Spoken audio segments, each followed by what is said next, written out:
Om Agyantimirandasya Jananjanam Sarakaya Tattva Tasmai Shri Gurave Namah Shri Chaitanya Prabhu Namam Vishtam Sapitam Ena Bhutale Ramrupadamaritam Yatha Sapadantikam Vandeham Shri Guru Shivatapadam Shri Vaishnavamsa Sri Rupam Sagar Jatam Sagar Savadhutam Parinah Saitam Sri Radha Krishna Padan Sagana Rajata Shri Shatam Tam Nama Om Vishnu Padaya Krishna Keshaya Bhutale Shri Vedanta Shri Namne Namaste Saraswate Deve Gauravani Chare Vanchakal Kali Vasya Kripa Sindhu Hesha Patana Brahma Namo Mahavadanyaya Krishna Premradaya Krishna Shri Chaitanya Hey Krishna Karuna Sindhu Pandit Vapate Voksa Vapya Vantara Satkanchan Gaurani Sri Radhe Vrindavan Sari Islam Niyachal Nivasaya Nitya Paramatma Ne Bhagavan Bhagavan Jai Shri Krishna Chaitanya Prabhu Shri Advaita Hare Krishna Krishna Krishna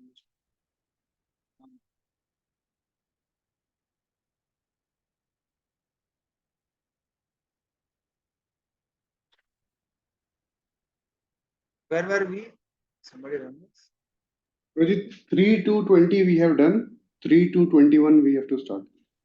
Okay. 3 to 20. Just a minute.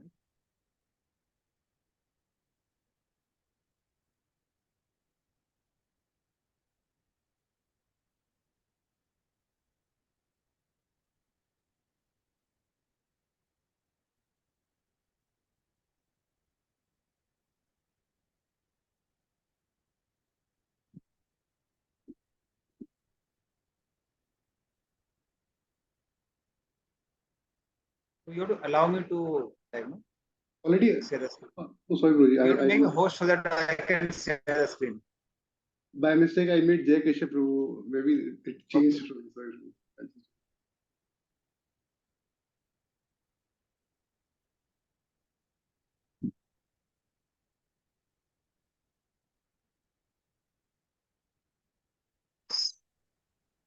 Somebody can just read 321st translation and 20 translation purport.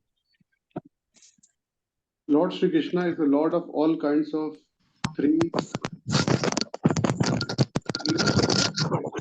all kinds of fortune. He is worshipped by the eternal maintainers of the creation who offer him the paraphernalia of worship by touching their millions of helmets to his feet. Therefore, O Vidura, does it not pain us, his servitors, when we remember that he, Lord Krishna, used to stand before King Ugrasena, who was sitting on the royal throne, and used to submit explanations before him, saying, O my lord, please let it be known to you.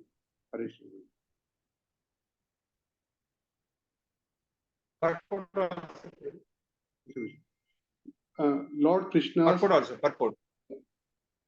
Lord Krishna's gentle behavior before his so-called superiors, such as his father, grandfather, and elder brother, his amiable behavior with his so-called wives, friends, and contemporaries, his behavior as a child before his mother Yashoda, and his naughty dealings with his young girlfriends cannot bewilder a pure devotee like Uddhava. Others who are not devotees are bewildered by such behavior of the Lord, who acted just like a human being. This bewilderment is explained by the Lord Himself in the Bhagavad Gita as follows: Avajanati ma mudha manusham tanumashritam param bhavam ajananto mam bhuta maheshwaram. Persons with a poor fund of knowledge belittle the personality of Godhead Lord Krishna, not knowing his exalted position as the Lord of everything. In Bhagavad Gita, the Lord has explained his position clearly, but the demonic atheistic student squeezes out an interpretation to suit his own purpose and misleads unfortunate followers into the same mentality. Such unfortunate persons merely pick up some slogans from the great book of knowledge but are unable to estimate the Lord as a supreme personality of Godhead. Pure devotees like Uddhava, however, are never misled by such atheistic opportunists. Thank you. We find Uddhava is saying I am bewildered and Prabhupada is saying he is not bewildered.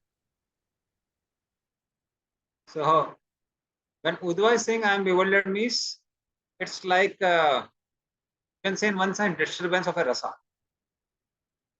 Because for those devotees who are in Mathura as well as in Dwarika, sometimes they relish Krishna's sweetness and sometimes they are overshadowed by Krishna's greatness. So that is why sweetness and greatness, greatness sometimes destroys sweetness also. So that is why such a bewilderment is there, but it is not like the bewilderment of the people of this world. People on this world, they see Krishna as if he is like an ordinary human being or sometimes extraordinary human being. But they don't understand the meaning of Supreme Personality of Godhead. So that's the problem. So we find that although Krishna is so great, he is the Lord of threes. Threes means he is Lord of three modes of material nature. He is Lord of three internal energies. Three disa. Three internal energies means Samved, Sandhini, Ladini. He is Lord of three worlds. Lower planetary system, middle planetary system, and higher planetary systems. So in this way, Krishna is called Lord of threes. Or you can also say he is Lord of three Vishnus. Because he is origin of all the three Vishnus. So in this way, he is Lord of threes, and he is eternal maintainer, creator, destroyer. But despite that, he didn't accept even the position of a king in this world. Because Vasudeva was a minister, Krishna also accepted the position of minister only. So he would go in front of Ugrasen and say that, "Oh my Lord, please let it be known to you." As if he is answerable to Ugrasen. And that is Lord's greatness. So Krishna is expert, and his sweetness is also possible because of his greatness only. Now imagine, Krishna and Balram are non-different. They have only difference in mood. Despite that, Krishna and Balram, they can have pastime with each other. So that is not like humanly possible. Like for example, for us also, now we may have different moods at different times, but we can't be like two personalities and dealing with each other and enjoying that. So that is how Krishna's sweetness is also a emblem of Krishna's greatness. That is how the emblem is. Whether that was a question. Roji, this greatness, is this Aishwarya Bhav? Is it same as Aishwarya Bhav?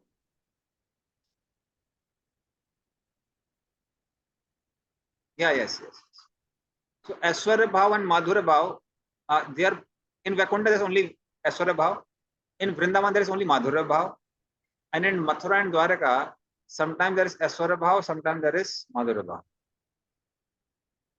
So that is how both these bhavas, the sweetness and greatness of Krishna, they keep on like changing the lives of devotees.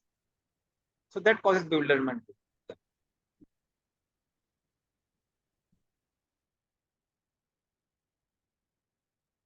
And this famous slok, one of the slokas which attracted Sukdev Goswami to hear Srimad Bhagavatam from his father. One of the slokas. You can repeat this verse after me.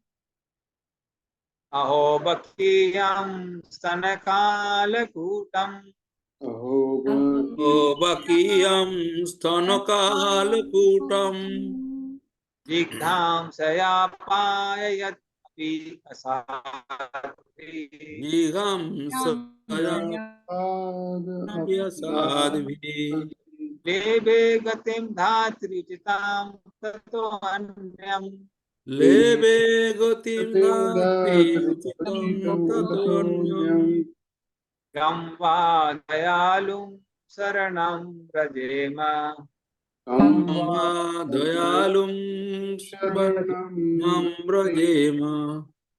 This is the translation and the purport. Translation and purport by Srila Prabhupada. Jai Srila Prabhupada. Alas, How shall I take shelter of one more merciful than he who granted the position of a mother to a she demon, Putana, although she was unfaithful, and she prepared deadly poison to be sucked from her breast. Here is an example of the extreme mercy of the Lord, even to his enemy. It is said that a noble man accepts the good qualities of a person of a doubtful character, just as one accepts nectar from a stalk of poison. In his babyhood, he was administered deadly poison by Putana, a she demon, who tried to kill the wonderful baby. And because she was a demon, it was impossible for her to know that the Supreme Lord, even though playing the part of a baby, was no one less than the same Supreme Personality of Godhead. His value as the Supreme Lord did not diminish upon his becoming a baby to please his devotee Yashoda. The Lord may assume the form of a baby or a shape other than that of a human being, but it doesn't make the slightest difference. He is always the same supreme, a living creature. However powerful he may become by dint of severe penance, can never become equal to the Supreme Lord. Lord Krishna accepted the motherhood of Putana because she pretended to be an affectionate mother, allowing Krishna to suck her breast. The Lord accepts the least qualification of the living entity and awards him the highest reward. That is the standard of his character. Therefore, who but the Lord can be the ultimate shelter? So this particular verse glorifies Krishna's compassion. That Putana who came to kill Krishna. Now somebody comes to kill a big man. Still you can say that there's some Kshatriya spirit in that. Okay, he came to fight like Agasur, Bakasur. So at least in one sense, of course, Krishna is Supreme Personality of Godhead, but in one sense, they were like had an opportunity to fight with Krishna. But when Krishna was just a baby, so baby can't even give a fight.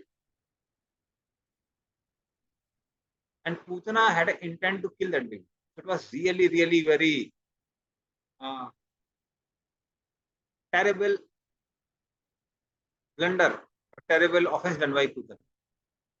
But despite that, Krishna saw that she has a small desire to become Krishna's mother and breastfeed Krishna. So Krishna accepted the desire, purified her sins, and gave her the position of Dhatri. Bebe Gatim, Dhatri Uchitam. So he gave her the position of Dhatri. And that's the compassion. That's the compassion of Krishna. So Kamba Dayalum Sarnam Vijema. Whom to take shelter of other than such a merciful person. So this verse glorifies Krishna in that way.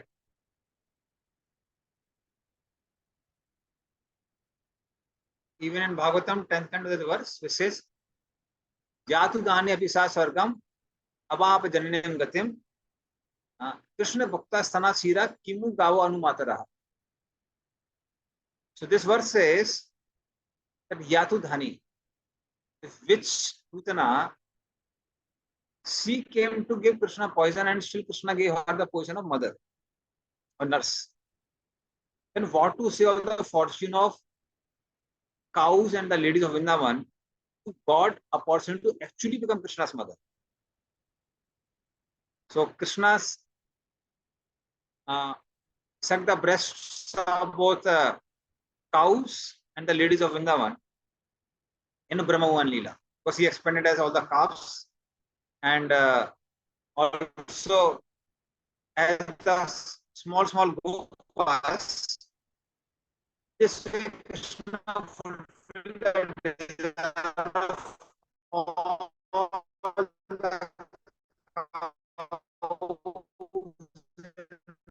the ladies of Vrindavan who wanted Krishna as their own son.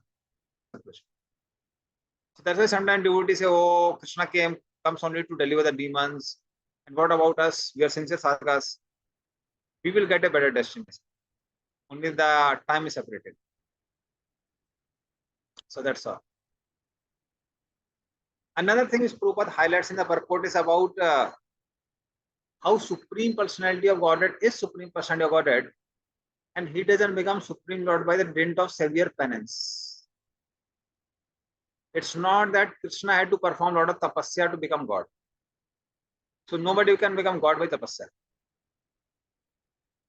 In his book Endless Love, Ravindra Sarupu has written one story.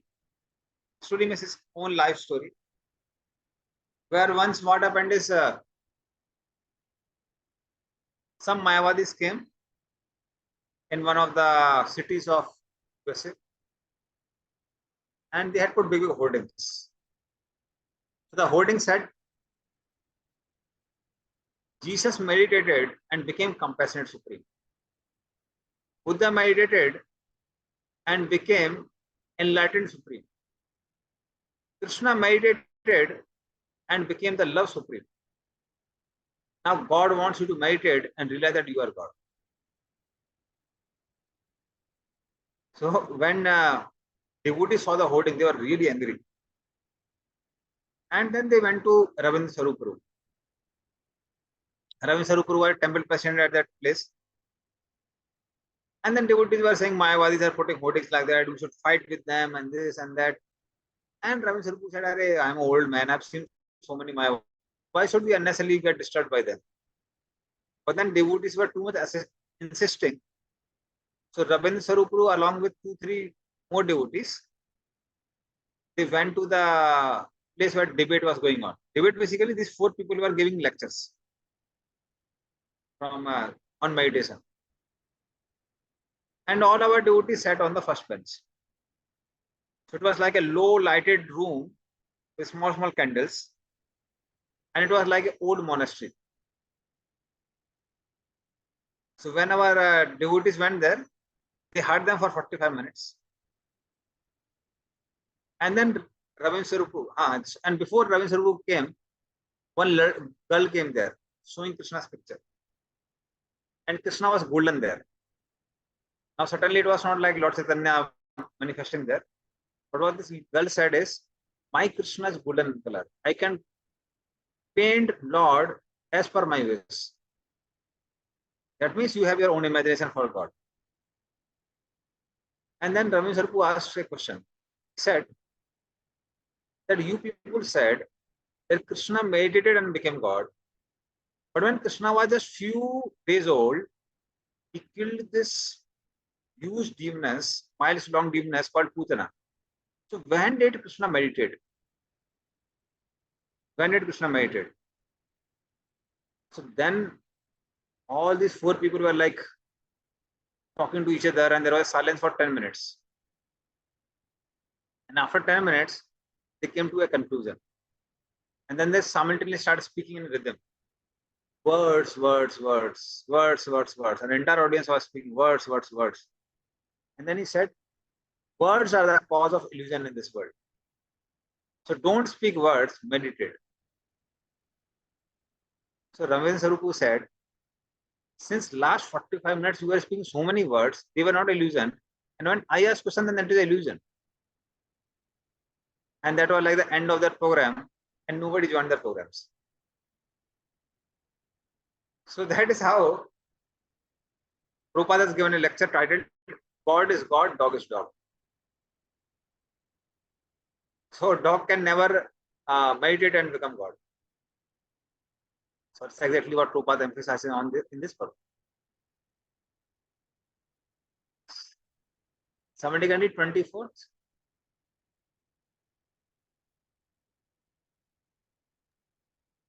Okay, Prabhuji. I consider the demons who are inimical towards the Lord to be more than the devotees, because while fighting with the Lord, absorbed in thoughts of enmity, they are able to see the Lord carried on the soldiers of Garuda, the son of Taksa, Kassapa, and carrying the wheel weapon in his hand. Yes. So here we find that now Uddhava is glorifying demons in a similar way where Narada Muni also glorified demons in 7th canto. So Yenekena Prakare Namana Krishna we say it. So he says somehow or the other we should invest our mind in Krishna. And these demons had an opportunity to absorb more in Krishna than the devotees. Now certainly that doesn't, it is not like we can say it's not an anga of bhakti to remember Krishna in enmity. Because according to definition of pure devotion service, it is anukula krishnanu silena bhakti rattama. It's anukul, it's not pratikul. But then what aspect is celebrated by these two devotees is the absorption. Absorption. So absorption of the Supreme Lord is something which is a quality which is praised by these two devotees. So just we heard from Prabhupada's purport where Prabhupada writes that one should accept even nectar if it is in the pot of poison. Or if gold is there in the stool also, one should pick the gold, purify it and use it. Or a woman born in a low family, if she is endowed with a lot of good qualities, should be accepted. Prabhupada quotes it many places. So similarly, we find here that they are glorifying this aspect of absorption. That demons are more absorbed. And especially Uddhava is lamenting because he's saying that Krishna killed demons and he took them along with him. And as far as devotees like me is concerned, he left me alone here and I don't have his association. So basically Uddhava is lamenting at his misfortune of not having association of Krishna. And now he starts meditating on Krishna's pastimes in Vrindavan. So now we'll see the summary of Krishna's pastimes in Vrindavan and then in Dwarka. So it's a good chapter to meditate on entire Krishna's pastimes. Please read 25, 26 and 26 purport. Okay, Prabhuji. Prabhuji, this 23rd, you have referred one sloka. You recite one sloka. What is the reference? Jatu, something you just recited. Oh, Yatu Dhani api swasargam avap janenam gatim Krishna bhukta stana chira kimu gavo anumataraha. So if you ask me reference, then I have to find it.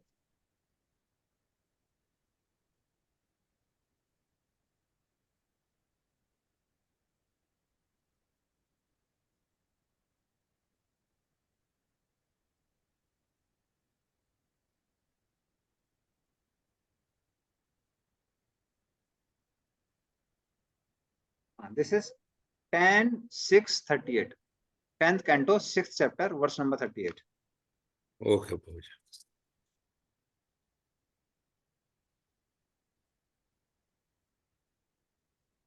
Yes. Now somebody can read 25th Yes, and 26th. the personality of Godhead, Lord Krishna, being prayed to by Brahma to bring welfare to the earth, was begotten by Vasudeva in the womb of his wife Devaki in the prison of King Bhoja. 26th. Therefore, thereafter, his father, being afraid of Kamsa, brought him to the cow pasture of Maharaj Nanda, and there he lived for 11 years, like a covered flame, with his elder brother Baladev. Purport. There was no necessity of the Lord's being dispatched to the house of Nanda Maharaj out of fear of Kamsa's determination to kill him as soon as he appeared. It is the business of the Asuras to try to kill the Supreme Personality of Godhead, or to prove by all means that there is no God, or that Krishna is an ordinary human being or not God. Lord Krishna is not affected by such determination of the men of Kamsa's class. But in order to play the role of a child, he agreed to be carried by his father to the cow pastures of Nanda Maharaj because Vasudev was afraid of Kamsa. Nanda Maharaj was due to receive him as his child, and Jashoda Mai was also to enjoy the childhood pastimes of the Lord. Therefore, to fulfill everyone's desire, he was carried from Mathura to Vrindavan just after his appearance in the prison house of Kamsa. He lived there for 11 years and completed all his fascinating pastimes of the childhood, boyhood, and adolescence with his elder brother, Lord Baladev, his first expansion. Vasudev's thought of protecting Krishna from the wrath of Kamsa is part of a transcendental relationship. The Lord enjoys more when someone takes him as his subordinate son who needs the protection of a father than he does when someone accepts him as the Supreme Lord. He is the father of everyone and he protects everyone. But when his devotee takes it for granted that Lord is to be protected by the devotee's care, it is a transcendental joy for the Lord. Thus, when Vasudev, out of fear of Kamsa, carried him to Vrindavan, the Lord enjoyed it. Otherwise, he had no fear from the Kamsa or anyone else. Which 27 also? Okay. Yes. In his childhood, the Almighty Lord was surrendered by cowherd boys and cubs, and thus he traveled on the shore of the Jamuna river through gardens densely covered with the trees and filled with vibration of chirping birds. Part. Nanda Maharaj was the landholder for King Kamsa, but because by caste he was a Vaishya, a member of the mercantile and agricultural community, he maintained thousands of the cows. It is the duty of the Vaishyas to give protection to the cow just as the Kshatriya are to give protection to the human being.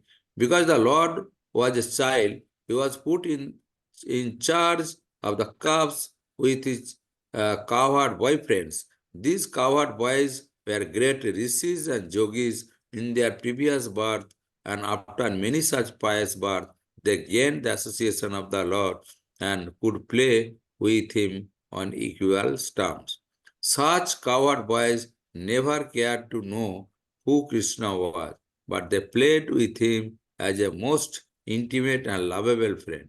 They were so fond of the Lord that at night they would only think of the next morning when they would be able to meet with the Lord and go together to the forest for cowherding.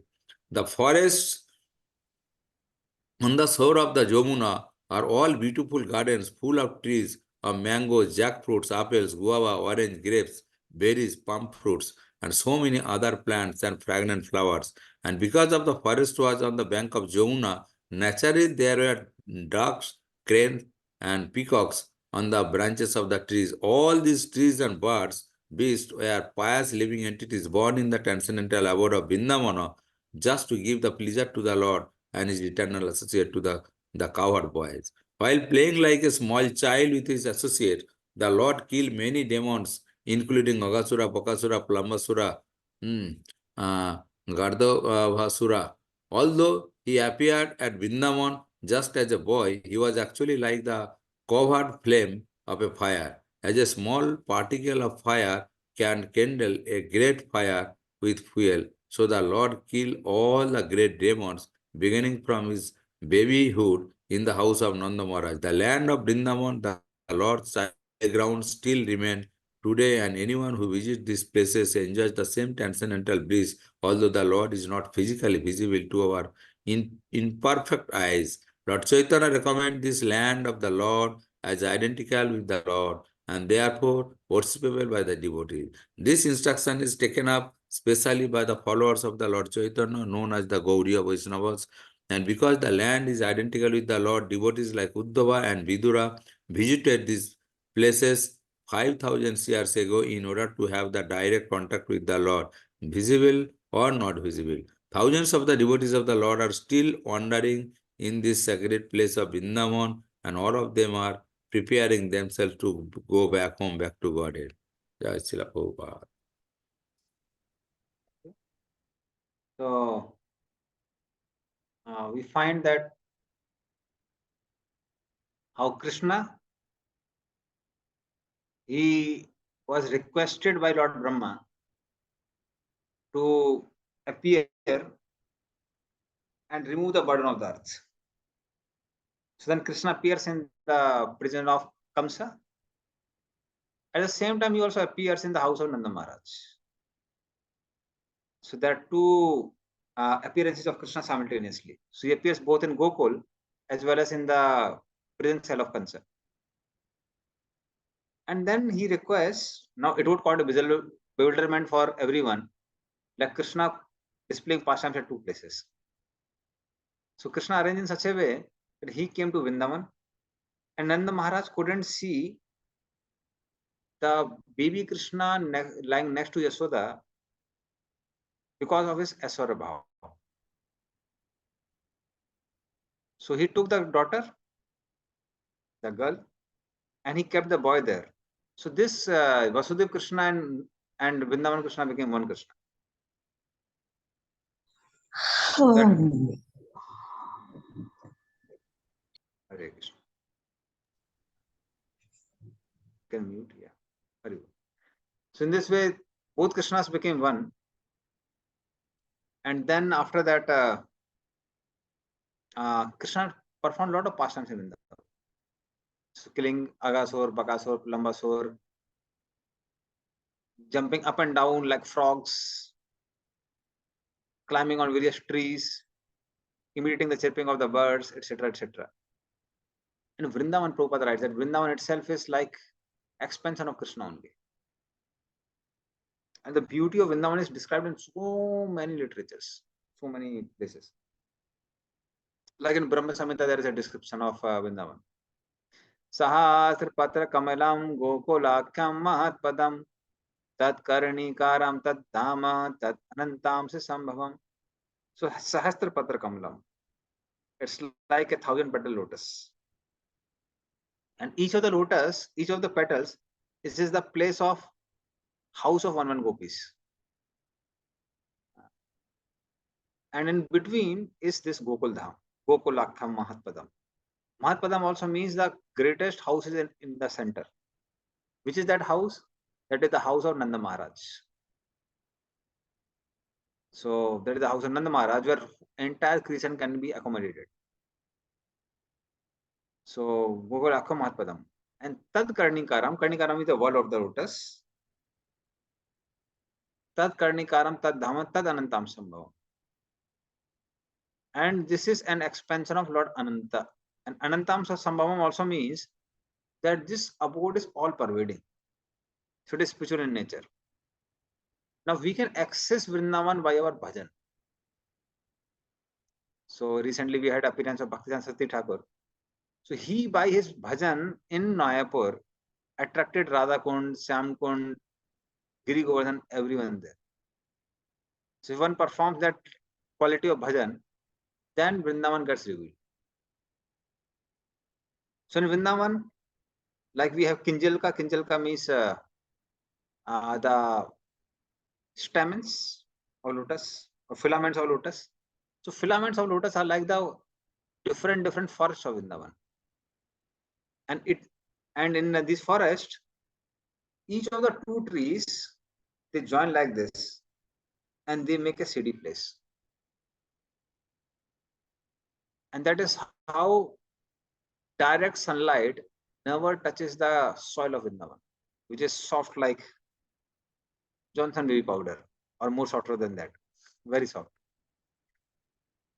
So, and all these ways, they end up in a cow set. So it's filled with the cow sets where millions and trillions of cows are there. Then there are a lot of fountains in Vrindavan, especially in Giriraj. and the air carries the water droplets and it blows through the sandalwood trees in Govardhan. So this fragrant air along with the droplets of water sprinkles over entire Vrindavan. So that's why the soil of Vrindavan always remains little wet. So it's very comfortable place. Similarly, Giriraj is like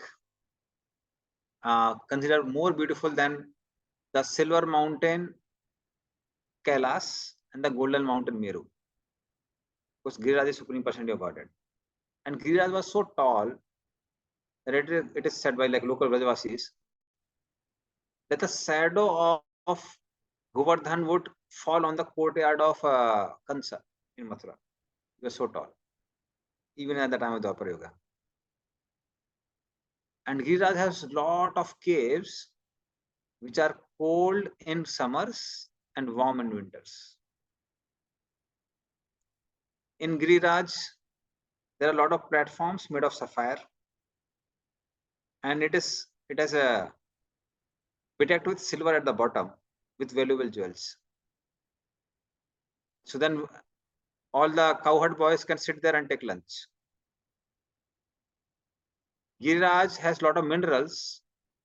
So after Krishna is decorated by Mother Yasoda, boys would decorate Krishna with these minerals. They would put different artwork on Krishna's face, on Balram's face. And they would decorate themselves also.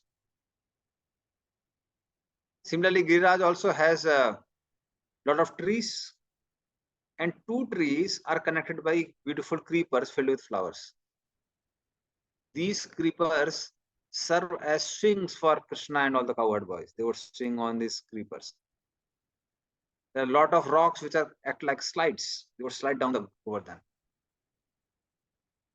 The waters coming from Giriraj, they become like a Indradhanush. Indradhanush means rainbow. So they jump like this and they again jump. So they take a shape of a bow. At the same time, the sunlight, when it touches the waters of fountains in Giriraj, it divides into 7 colors. So it would appear like a 7-colored bow. The water from these fountains, they go through different creepers and herbs. So it becomes filled with a lot of herbal effects. It goes through the sandalwood trees, becomes very fragrant. And then it is filled in the kundas, which different kund, which are at the bottom of Giriraj. So the animals of Giriraj, like rurus, etc., when they drink that water, they also appear greenish in color because of drinking so much of green water, which is filled with qualities of different herbs. Similarly, the Yamuna is deep blue in color because of absorption in Krishna. And the Yamuna is filled with white lotuses in the night time and the pink lotuses in the daytime. The banks of Yamuna are filled with beautiful trees which are filled with fruits and flowers. Each of these 4 trees, they are connected by different creepers, and they make like small rooms where Krishna along with gopis and Radharani can have different pastimes there. So in this way, entire Vrindavan is filled with opportunities to just serve Krishna. So it's such a beautiful place. So we don't have much time to even, the glories of Vrindavan itself are like very elaborate.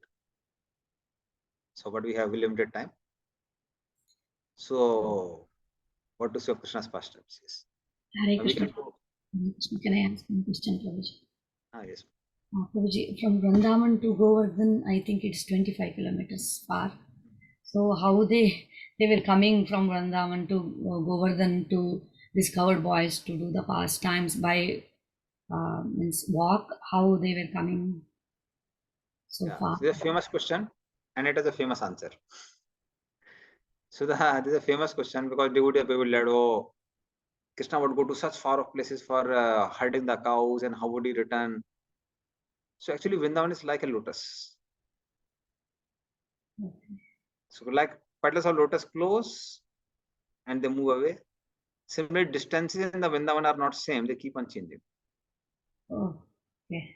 And not now, because it was during Krishna's time only. Yeah, Or so now even now also, it's like also. distances change. We may not be able to perceive it, Oh, okay. but things change. So Vrindavan is not like ordinary land which is inert and has no consciousness. Vrindavan itself participates in Krishna's pastimes. Like for example, when some gopis want to catch Krishna, and Krishna doesn't want to get caught.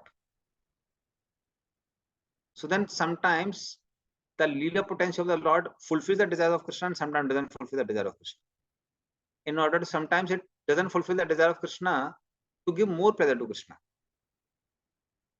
So then the Leela potency of the Lord orders Vrindavan land. That Krishna doesn't want to get caught, but you make him caught.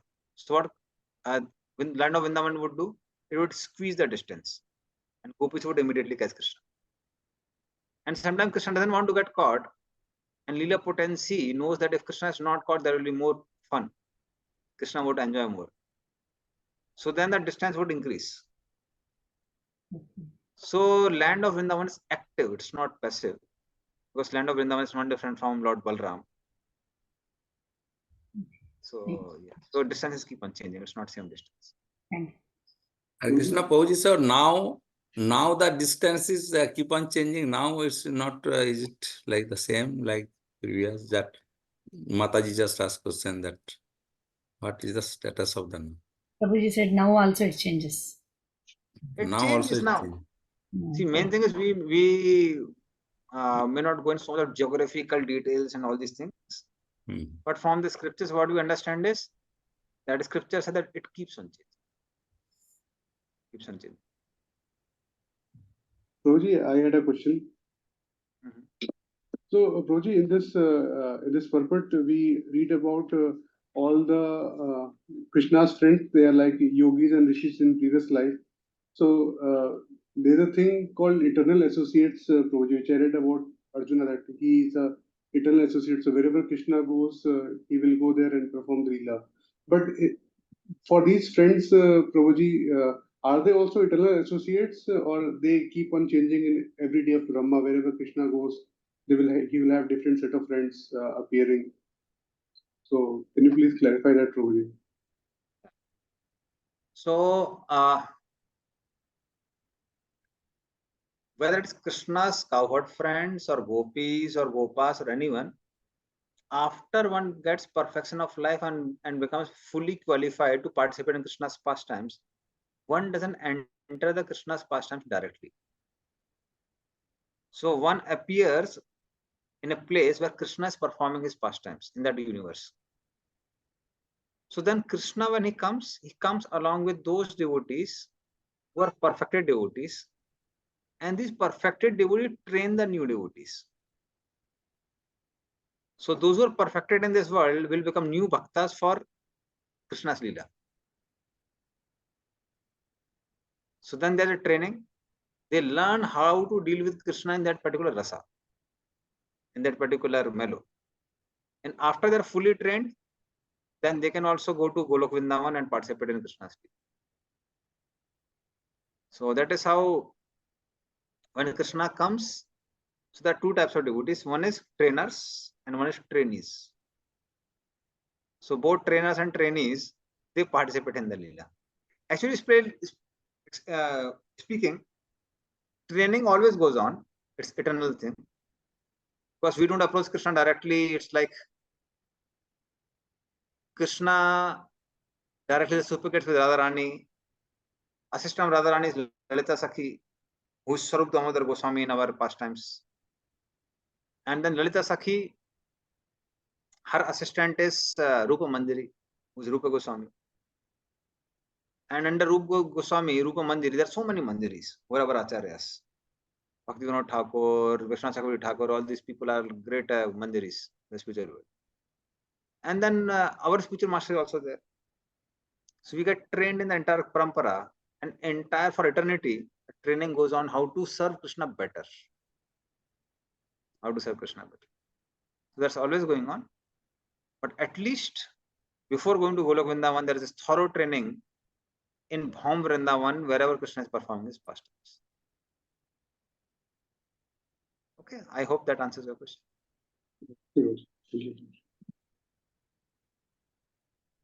Now somebody can read 20th translation per.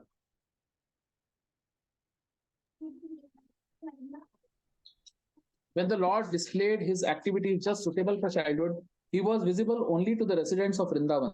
Sometimes he would cry and sometimes laugh just like a child, and while so doing, he would appear like a lion cub. Purport. If anyone wants to enjoy the childhood pastimes of the Lord, then he has to follow in the footsteps of the residents of Raja like Nanda, Upananda, and other parental inhabitants. A child may insist on having something and cry like anything to get it, disturbing the whole neighborhood. And then immediately after achieving the desired thing, he laughs. Such crying and laughing is enjoyable to the parents and elderly members of the family. So the Lord would simultaneously cry and laugh in this way and merge his devoted parents in the humor of transcendental pleasures. These incidents are enjoyable only by the residents of Raja, like Nanda Maharaj, and not by the impersonalist worshippers of Brahman or Paramatma. Sometimes, when attacked in the forest by demons, Krishna would appear struck with wonder, but he looked on them like the cub of a lion and killed them. His childhood companions would also be struck with wonder, and when they came back home, they would narrate the story to their parents, and everyone would appreciate the qualities of their Krishna. Child Krishna did not belong only to his parents Nanda and Yashoda. He was the son of all the elderly inhabitants of Vrindavan and the friend of all contemporary boys and girls. Everyone loved Krishna. He was the life and soul of everyone, including the animals, the cows, and the calves. Thank you. So all these personalities are very fortunate because they got perfection of life. They have perfection of life. Aho bhagyam nanda gopa vrajokasam yan mitram paramanandam punam brahma sanatanam. Aho bhagyam. What a great fortune, what a great fortune. Nanda gopa vrajokasam of Nanda Maharaj and all the gopas and gopis of Vrindavan. Why? Yan mitram paramanandam. So Vraj Okas means those who have houses in Vrindavan. Okas means house. That's why the place where Krishna's place is there in Dwarika is called Okha. Comes from the word Okas. Okasam. And Yan mitram paramanandam Purna Brahma Sanatana. Because their friend is Purna Brahma Sanatana Krishna, who is the source of Brahma Jyoti. So such a personality is their friends. So that's the great fortune of Nanda Maharaj and all other Vrajavasis. And for Gopal, it's a Krita Punna Punjaha. They have performed heaps of mountains of past credits. That's why they have a opportunity to play with Krishna. Yes. This is 29. Okay, I had a question about Ahobakiyam. Yeah. Probably my question was, am I right in my understanding that the root cause of why able to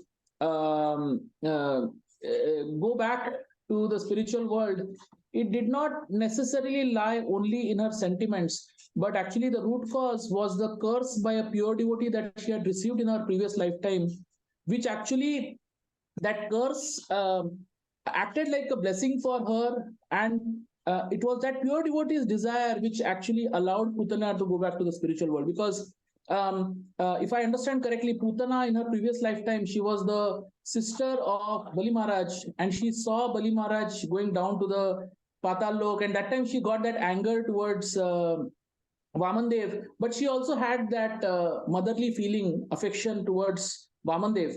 But she didn't go back to, Godhead in that lifetime. I don't know what happened and how she became a demon and all that. But from what I've understood is that all the demons who actually came before Krishna, they actually got cursed by some pure devotees. And that's why they came and, so something happened. So Putana in particular, am I correct in my understanding that actually it is the desire of pure devotees that actually can, push us back to Godhead, and nothing that we can do on our end which will actually do that. Am I right in my understanding, Prabhuji? Principally, you are right. That principle is right. Her name was Ratnamala in the previous life, the sister of Bali Maharaj. And when Lord Vamandev just entered in the arena of the Bali Maharaj, she thought within her mind, what would good fortune would be there if I had such a son? I would breastfeed such a son. But when Bali Maharaj was cheated by Vamandev, she said, if I had such a son, I would have poisoned him and killed him. And Krishna fulfilled both the desires. So that's given the scriptures. But our acharyas say two prime reasons for her to get delivered. So principally because her connection was there with Bali Maharaj, she got delivered. That's principally correct, but it's not like commented by our acharyas. It's not commented by. So our acharyas have given two comments on Putana's deliverance. One is that Krishna, she had desire to serve Krishna. Small desire was there. So Krishna purified her ill desire of killing Krishna and fulfilled that desire and sent her back to Godhead. And the second reason which Sanatana Goswami says is that Vrindavan is such a great place that because Putana had decorated herself like a cowherd lady, like a gopi. So that's why Krishna gave her the perfection of life. So that means even if you wear gopi dress and you wear tilak and you don't have a good heart, Krishna will still give blessings. Like I personally know some people. I knew one person when I was in Calcutta. He would put tilak and kantimala and everything just so that he can get job in ISKCON. I never saw him chanting Hare Krishna. I always saw him reading newspapers and doing some politics here and there. But then just because he was like at least imitating devotees, so later on he was fired from the job. He was caught stealing some money and misusing money. So then later on he was forced to open a hotel and do cooking there in one of the dhabas in Mayapur. So then I was thinking in my mind, this fellow was just decorating himself with a tilak and wearing kantimala. Lord Chaitanya is so merciful that he gave him the residence in Mayapur only.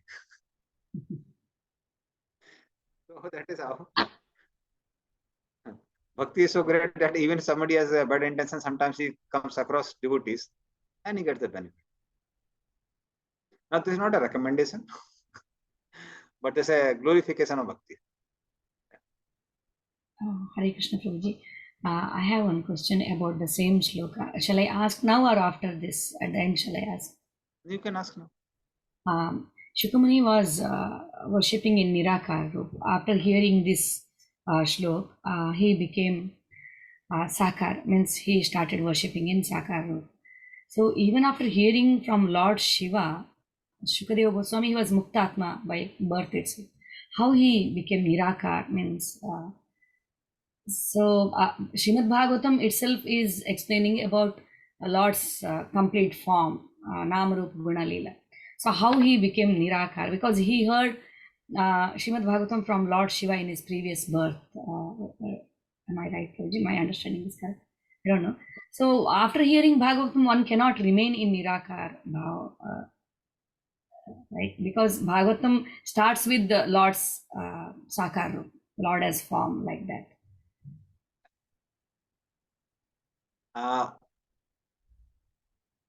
Actually speaking, he's parent of Radharani. So one who is parent of Radharani, how can he even think of becoming attached to Nirakar? Because Sukadeva Goswami is parent of Radharani as a Sukha. And later on he heard Bhagavatam. So he didn't hear Bhagavatam to get purified. He heard Bhagavatam because he was longing for Krishna. So that's why he heard Srimad Bhagavatam. Now then, why did he appear as if he is attached to Nirakar, not Sakar? Yes. The reason is to defame those who are followers of Nirakar. Because being a worshipper of Nirakar, he turned into a devotee and became attracted to Krishna's qualities. Proves that Krishna has transcendental qualities.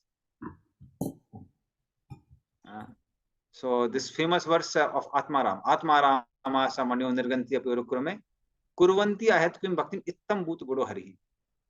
So those who are Atmarama, those who are self-satisfied sages, like Sukdev Goswami, Chatus Kumaras, Nirgranthi, they have no at all, no material attachment. Api urukrume kurvanti ahetkim bhakti. So still they were attracted by the Supreme Lord who performs magnanimous pastimes, urukrama, being attracted by transcendental qualities of Krishna. So this proves that Krishna doesn't have material qualities, he has spiritual qualities. And those qualities are so attractive that it can attract even Nirakarvadis. So this is a definite proof that Krishna's name, form, qualities, pastimes are superior even to his impersonal feature. So in order to prove that, Sukdev Goswami performed such a pastime, and even till today, all the Brahmavadi, they curse Sukdev Goswami like anything for that. That no, just because of this fellow, no, everybody is like looking down upon impersonalists. So I know one of our brahmacharis was there with us in Calcutta, and he was in Kharagpur also, my senior. His grandmother, she's like a Punjabi, and her own Punjabi tones, she gives all ill words to Sukdev Goswami. ये सब इसके ये लड़के की वजह से हुआ है, ये हुआ है, छोरी की वजह से हुआ है, ये हुआ ना, she would give all bad words. But because of her, him only, all us impersonalists have become so much defamed. So Sukdev Goswami performed all these pastimes just to prove that how personalism is better than person.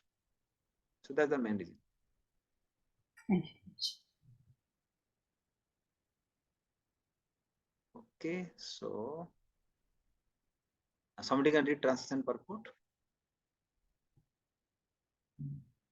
While herding the very beautiful bulls, the Lord, who was the receiver of all opulence and fortune, used to blow his flute, and thus he enlivened the faithful followers, the cowherd boys. Purport by Srila Prabhupada, Jai Srila Prabhupada.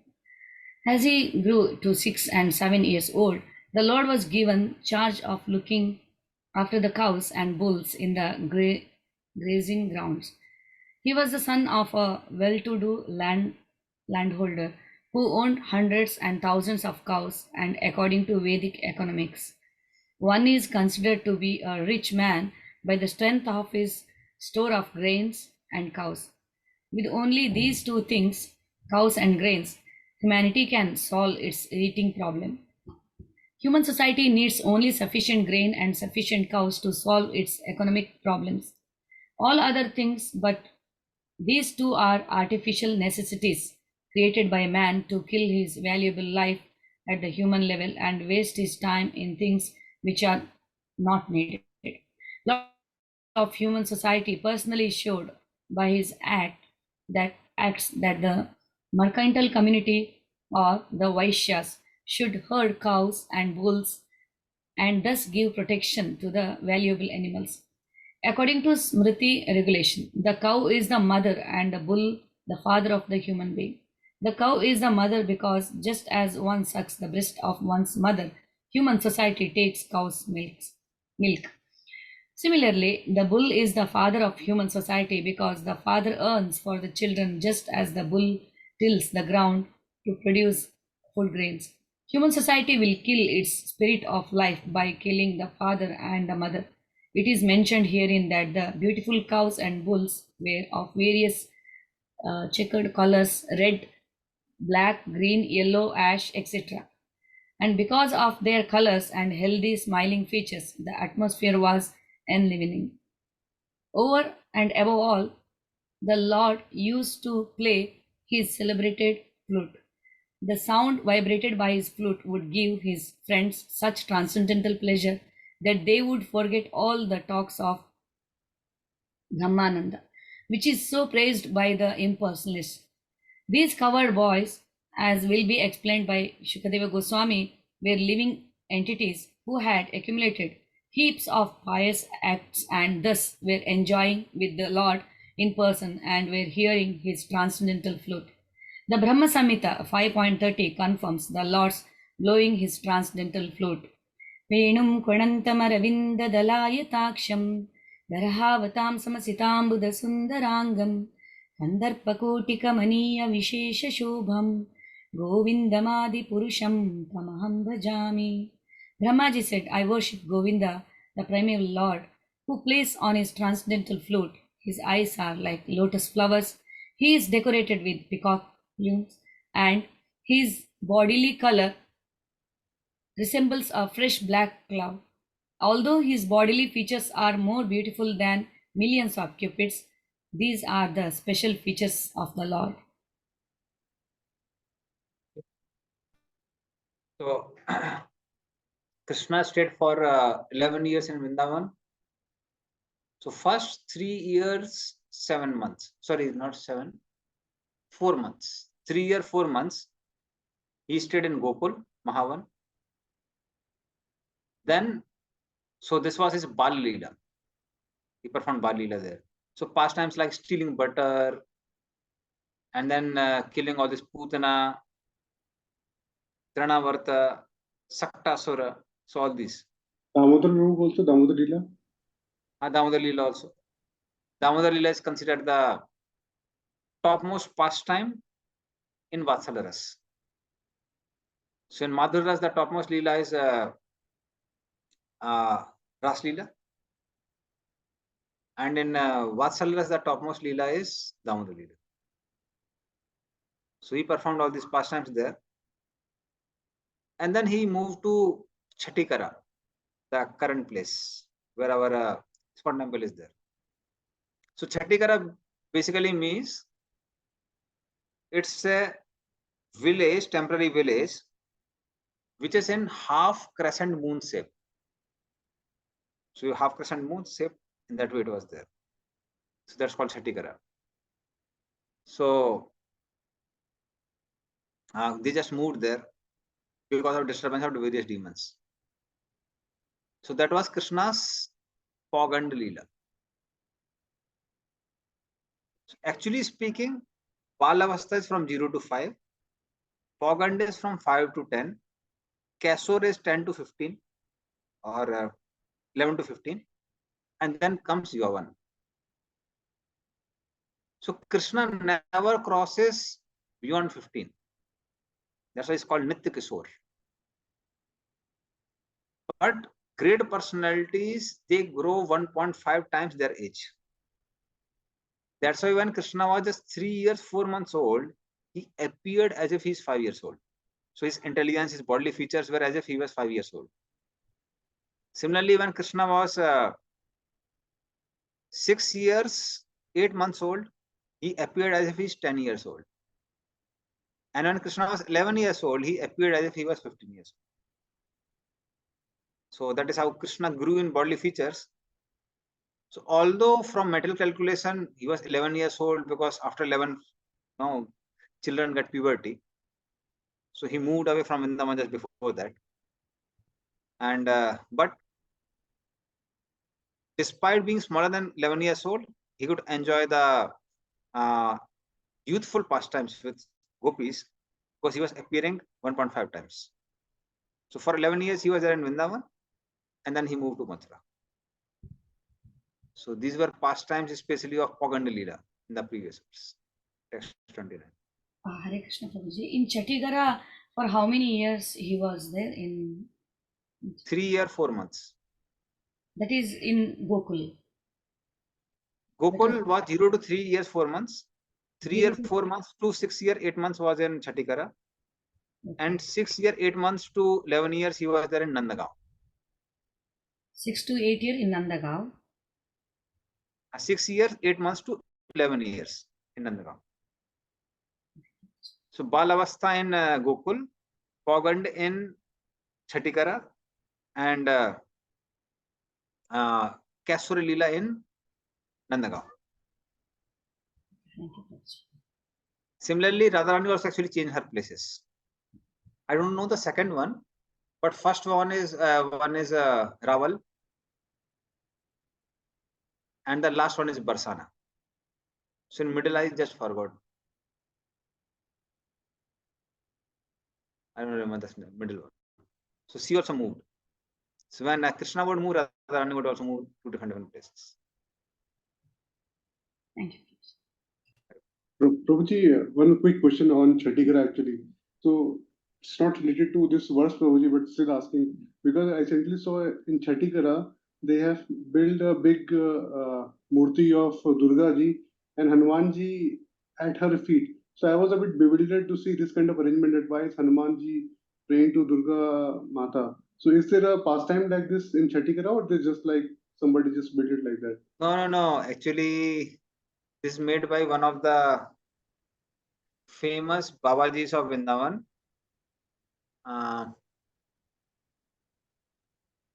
If you pause the recording, I can take his move ahead.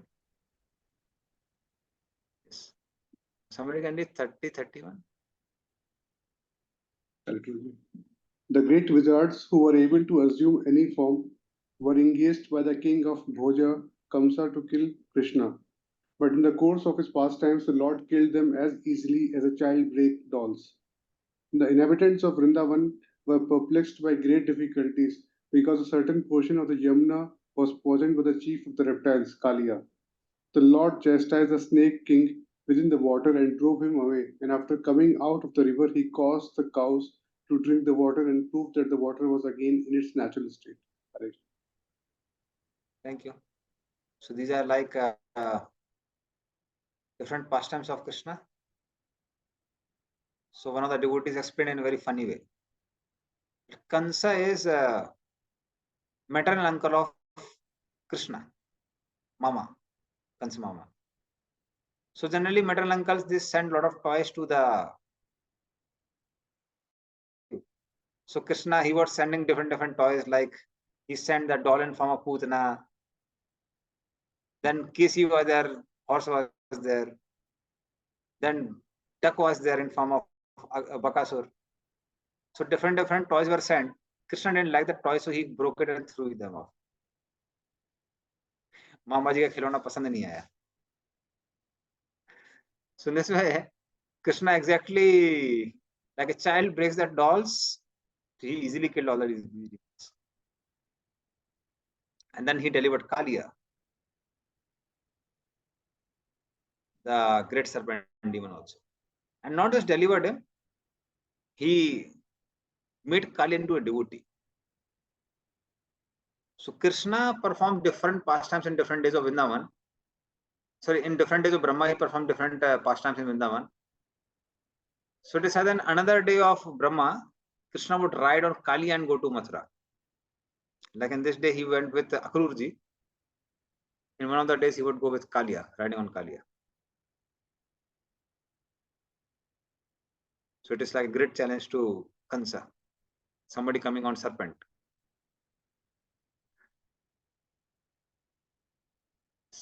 Now we can read 32 and 33.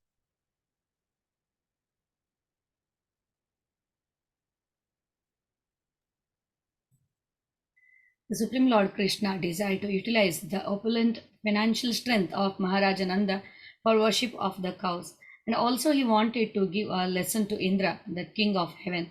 Thus he advised his father to perform worship of Go, or the pasturing land, and the cows, with the help of learned Brahmanas. O sober Vidura, King Indra, his honor having been insulted, poured water incessantly on Vrindavana, and thus the inhabitants of Raja, the land of cows, were greatly distressed. But the compassionate Lord Krishna saved them from danger with his pastime umbrella, the Govardhan hill. So Indra also tried to become very proud, and to break the pride of Indra, Krishna lifted Govardhan hill. So there's something remarkable we find, whether it is Indra, Varuna Dev, or Brahmaji. Krishna killed the demons, but he didn't kill any of these demigods. So as far as devotees are concerned, Krishna purifies them, but he doesn't punish them. So in one sense, if we see, Indra was not even punished. So that is how Krishna purifies the devotees by baffling their attempts. Some devotees have an experience that, like in some programs, we put so much effort, calling this person, that person, putting so much money, this, that, making preparations. Nobody comes. And sometimes you are really humbled and frustrated. And then you say, okay, no, Krishna, I'll do attempt, and somebody comes, doesn't matter. And then somehow so many people come. So this is something Krishna does with his devotees. He really baffles their attempts, makes them humble. Krishna gives them all the things. So that's how Krishna actually deals with all the devotees. So like when somebody approaches Krishna with material desires, so this is an purport of this verse. Yassa amanugranami harsita dhananchane tatodam tadantiyase swadana dukkhitam. That when Krishna is very merciful to someone, he steals all their opulences. So actually, he doesn't steal just like that. He has a whole plan. When somebody is new to Krishna consciousness, Krishna fulfills their material desires. Because if he doesn't fulfill their material desire, they'll run away. So he's very clever. He knows, no, I have to fulfill their desire. Otherwise, they'll go to Amma Bhagavan, Appa Bhagavan, someone here and there. So he does fulfill their desires. And after the person becomes very attached to Krishna, and he sees that his material desires are impeding him to come closer to me, then Krishna does the work of Yassaham Anugranami. It's like he steals all the opulences. And then family members also reject such a person. So in such a pitiable situation, because he's attached to Krishna, whom will he cry for? He will cry for Krishna only. So when he cries for Krishna, he becomes more attached to Krishna. And then he says, Krishna, I want you and nothing else. And when Krishna sees now this fellow is fully attached to me, now he will not be bewildered by Maya, then Krishna again gives opulences. Because now this devotee will use all the opulences not for sense gratification, for Krishna service. So opulences of the world will not distract him, but rather assist him in his service. So that is Krishna super expert. He knows how to deal with devotees. So there are sometimes people become fearful, oh, he would steal away. He will do the needful. He knows what to do and when to do. Yes, somebody can read 34th. In the third season of the year, the Lord enjoyed as the central beauty of the assembly of women by attracting them with his pleasing songs in an autumn night brightened by moonshine.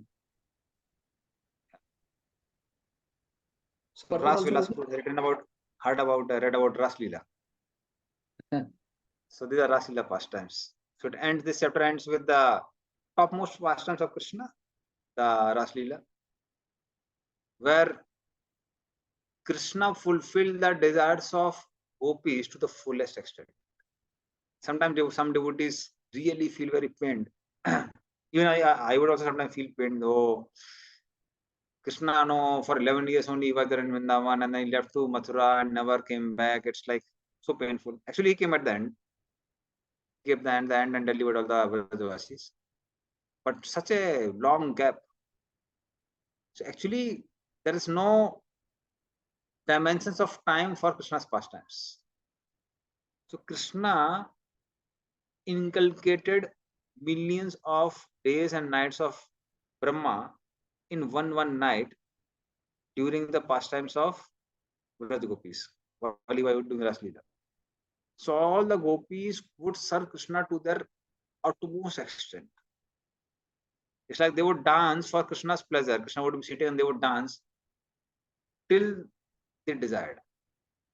So practically speaking, Krishna fulfilled the desire of all the gopis in Ras Leela. And I was already explaining. It's like beautiful scene, most beautiful scene celebrated by all the devotees. That how Krishna would be between each every gopi, and each gopi was between Krishna. Angana Mangana Mantara Madhavo Madhavam Madhavam Chatena Angada Ittam Sakalpito Mandale Mandraga Sanjago Veduna Deviki. Krishna's Kaviraj Goswami writes this in Sri Krishna Lilamrit. Angana Mangana Mantara Madhavo. Between each and every gopi Anganam, there is Madhava. Krishna is there. And Madhavam Chantina Angada. Between two Madhava, there is gopis. Ittam sa kalpito mandale madraga. So in this, with this whole mandal, the circle of gopis and Krishna is there. And Sanjago Veduna Deviki Nandana. And Krishna again expands in the middle of the circle and plays on his Venu. So that is how Krishna performed this most beautiful Ras Leela celebrated by all the devotees. Hare Krishna Prabhuji. In Dwaraka, there is a Gopi Kund.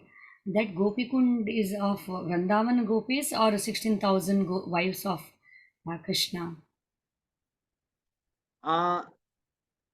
So it's a localites have certain versions. But what I heard from devotees is that gopis, actually Krishna attracted all the gopis because he was feeling longing for the gopis. So he called all the gopis there and he performed pastimes with them in Gopi Talab. And their dust is there in Gopi Talab. But from localites, what I heard is that all these gopis, they were searching for Krishna. They came and entered in this Gopi Kund and took their Jal Samadhi there. So we are not very sure about it unless until we have some reference from some Puranas or some other. So that Gopi Talab is the gopis of Vrindavan, not Krishna's wives. No. Krishna's wives are not called gopis. Gopis means those who are cowherd girls. Okay. So from Vrindavan they came to Dwaraka. Krishna. Yeah. So according to our some of the devotees from whose version I heard is Krishna attracted all the gopis to Dwaraka because he was feeling extreme longing for them, and then they had Raslila pastimes there. And the local people, their version is that they say that they came and took Jal Samadhi there. They entered in this Gopi Kund.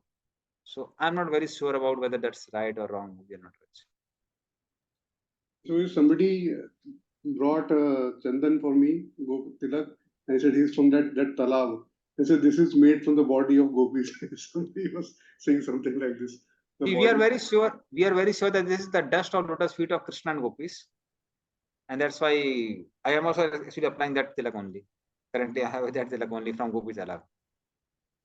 So that we are very sure. But whether it is from bodies of gopis, we have to really have some reference from some Puranas. It may be either Vedic Purana or Sthal Purana. There are sometimes Sthal Puranas also. At least some reference to Sthal Puranas have to be there. Then we can be like very sure. Somebody has heard something from some other acharyas, then we can refer. At least I didn't hear. So the only thing which I heard is that Krishna had pastimes with the gopis.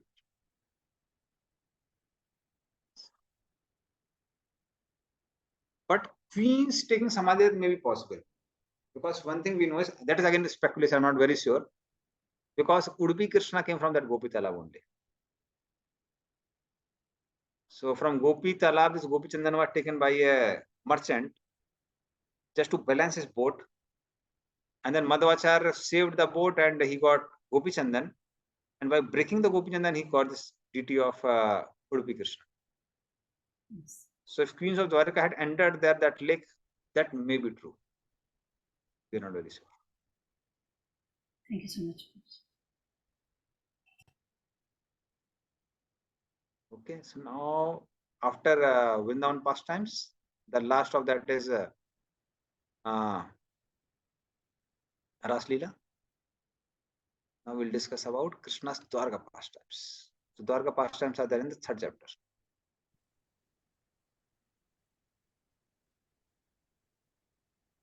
So share.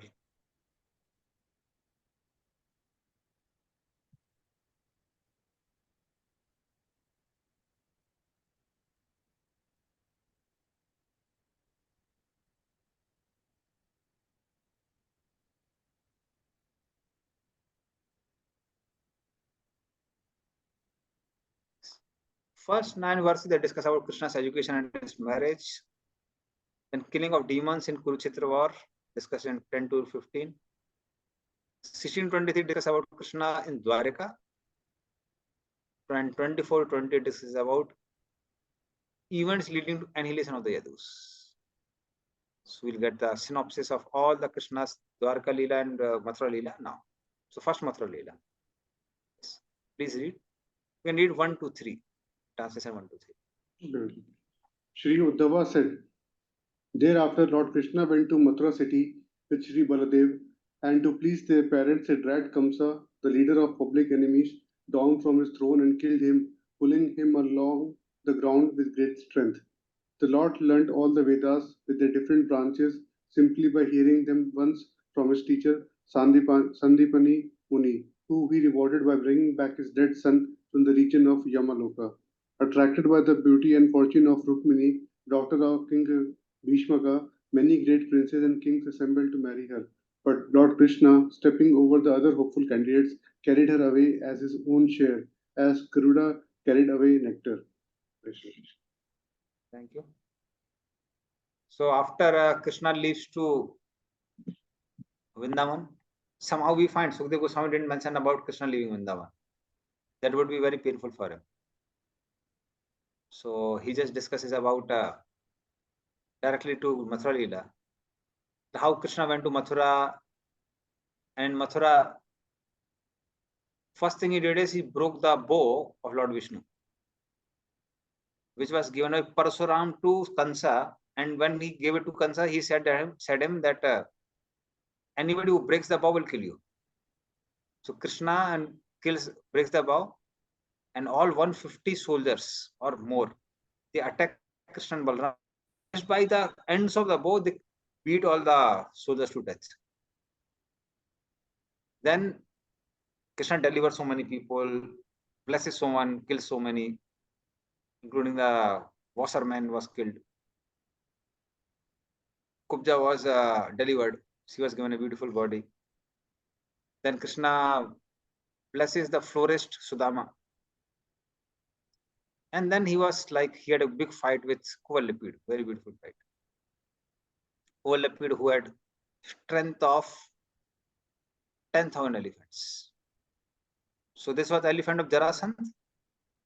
And because Kansa, when he was very small, he took I'll narrate the whole pastime. Was it like somehow going on in the mind? So this Jarasandh, he was there for Digvijay. He wanted to conquer all the directions. So he came to Mathura. So when he had camped near Yamuna, Kuvalapid somehow went in ecstasy. He threw away all the guards and he entered in the city of Mathura. He had a strength of 10,000 elephants. So he came in before Kansa, and Kansa was having wrestling with big wrestlers. So as soon as other wrestlers saw this Kuvalapid, they ran away. But Kansa became very happy. He thought, no, there's someone equal to me now. So Kansa took this Kuvalapid by his trunk, reeled him like this, whirled him, and threw him the air. And Jarasandha, sitting on his chair, was looking at the sky. Who is coming down? Looks like a huge figure. And then he found it is my Kuvalapid only. So seeing that how this person has thrown away Kuvalapid, he understood that no, I can't have fight with this man. I can't become the Vijay. So he had truce with Kansa.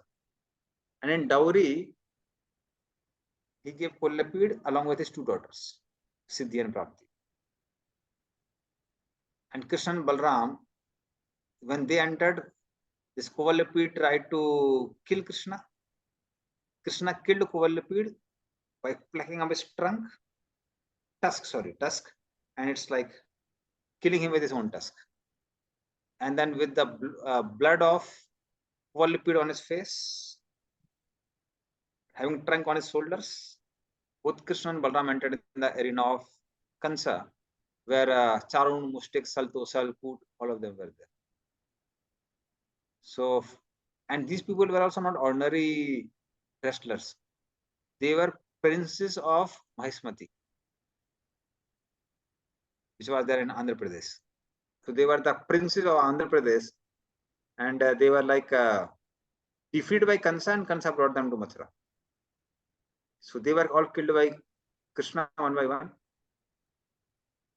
And then Krishna jumped to the dais of Kansa, who became mad by this time. So Kansa immediately gave orders. Push away Krishna and Balram out of the city because they can't be killed. Kill this, immediately kill Vasudev and Devaki. They have cheated me. And imprison my father Ugrasen again. And then Krishna said, hell of our orders now. And Krishna took him by collar, threw him on the ground, and jumped on his chest. And then by that time, it's like Kansa was already killed. And then Krishna gave some blows according to Vishnu Chavi Thakur. And nobody was ready to believe that Krishna has killed Kansa. They thought Kansa has just fainted. So Krishna dragged the body of Kansa in the entire arena. Just to tell your king is dead. Don't think, no, he's just fainted. And after some time, everybody believed, yeah, Kansa is dead. So they thought Kansa will never get killed. And then after killing Kansa, he made Ugrasen Maharaj the king of Mathura. And then he went to this Sandipuni Mari ashram in Ujjain. He had his head shaving ceremony in Kurukshetra. Still that kund is there where Krishna and Balram had their Mundan ceremony. So Durga temple is there, big Durga temple. There is a kund, and they had their head shaving ceremony. Then they went to Sandipuni Muni ashram in Ujjain, Avanti. And then in 64 days, they learned all the 64 arts. And Sandipani Muni, as a Guru Dakshina, asked his lost sons. Krishna and Balram brought them from Yamloka. And on the way, Krishna also kills this Sanghasur and gets Panchajanya. He kills, not Sanghasur, Panchajanya only. He kills the demon Panchajanya and gets his Panchajanya Sangh. And after coming to Mathura, because her daughters have become widow, his daughters have become widow, Jarasandha attacks Mathura. And how many times? 21 times. 21 times. 17 Prabhuji. Huh? 17. 17. Okay, 17. 17 times with 23 Akshoni Sena, something like that. Much more than the entire Sena of Mahabharat war. So Krishna finishes every one of them 17 times. And really speaking, Jarasandha is the best motivational speaker of the entire century. Despite so many people getting killed, he motivated all the people to again fight with Krishna. And Krishna Balram would kill all these fellows and leave Jarasandha. Because Jarasandha was such a motivational speaker, he would motivate everyone and bring them back. And then when Jarasandha along with Kalyavan, they come to attack Mathura. So Krishna defeats Jarasandha and then he runs away. Because he didn't want to deliver this offensive fellow Kalyavan. So he gets him killed by Muchukunda. And by that time he gets the first love letter by Rukmini. First love letter of the history.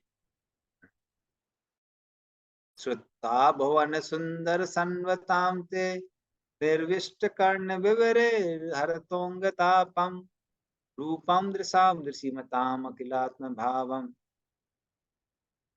toy achyuta visati pratam te. So he says that Shrutta bhavana sundar sanvatam te. Just by hearing about your good qualities from Narad Muni, I became attracted by your beauty. So that's the power of Krishna Katha. So just by hearing Krishna Katha, Rukmini became so attracted to Krishna that she said that if you don't come, I'll commit suicide. And let me give up my millions of lives if I'm not qualified to get you. And each of the life I will perform austerities till I become qualified to get you as my husband. So that's the power of Krishna Katha, just by hearing Krishna Katha. And if somebody doesn't hear Krishna Katha, even a personality like Kansa, who saw Krishna face to face, was never believed. So that's how ultimately it is bhakti which attracts Krishna. So Krishna saw the love letter and he said, hell with all other warriors. And he ran away, became Ransold Rai. And that time he went to Dwarka. And from Dwarka he went to Bhismak, King Bhismak's place in Vidarbha. And steals away Rukmini. In a similar way in which Garona steals away the nectar from different demons. Okay. And now Krishna's other pastimes of marrying other queens is there. Please read 4th and 5th. Hare Krishna. By subduing 7 bulls whose noses were not pierced, and the Lord achieved the hand of Princess Nagni Jiti in the open competition to select her bridegrooms. Although the Lord was victorious, his competitor asked the hand of the princess, and thus there was a fight. Well equipped with weapons, the Lord killed or wounded all of them, but he himself was not hurt. Just to please his dear wife, the Lord brought back the Parijat tree from heaven, just as an ordinary husband would do. But Indra, the king of heaven, induced by his wives, henpecked as he was, ran after the Lord with full force to fight him. So then Krishna subdued the 7 bulls whose noses were not pierced. Because when the bulls, their noses are pierced, then they actually become from bulls to oxen. Oxen will they become useful. So that's a Vedic culture. It's like when they are very small, the noses are pierced, and that is how they become subdued. So that's the way of subduing the bulls. But these were really bulls, powerful bulls. And 7 of them were there. So whoever would subdue all the 7 bulls would win. But other princes, they got their bones broken by these bulls. Came, they tried to subdue and got subdued and ran away.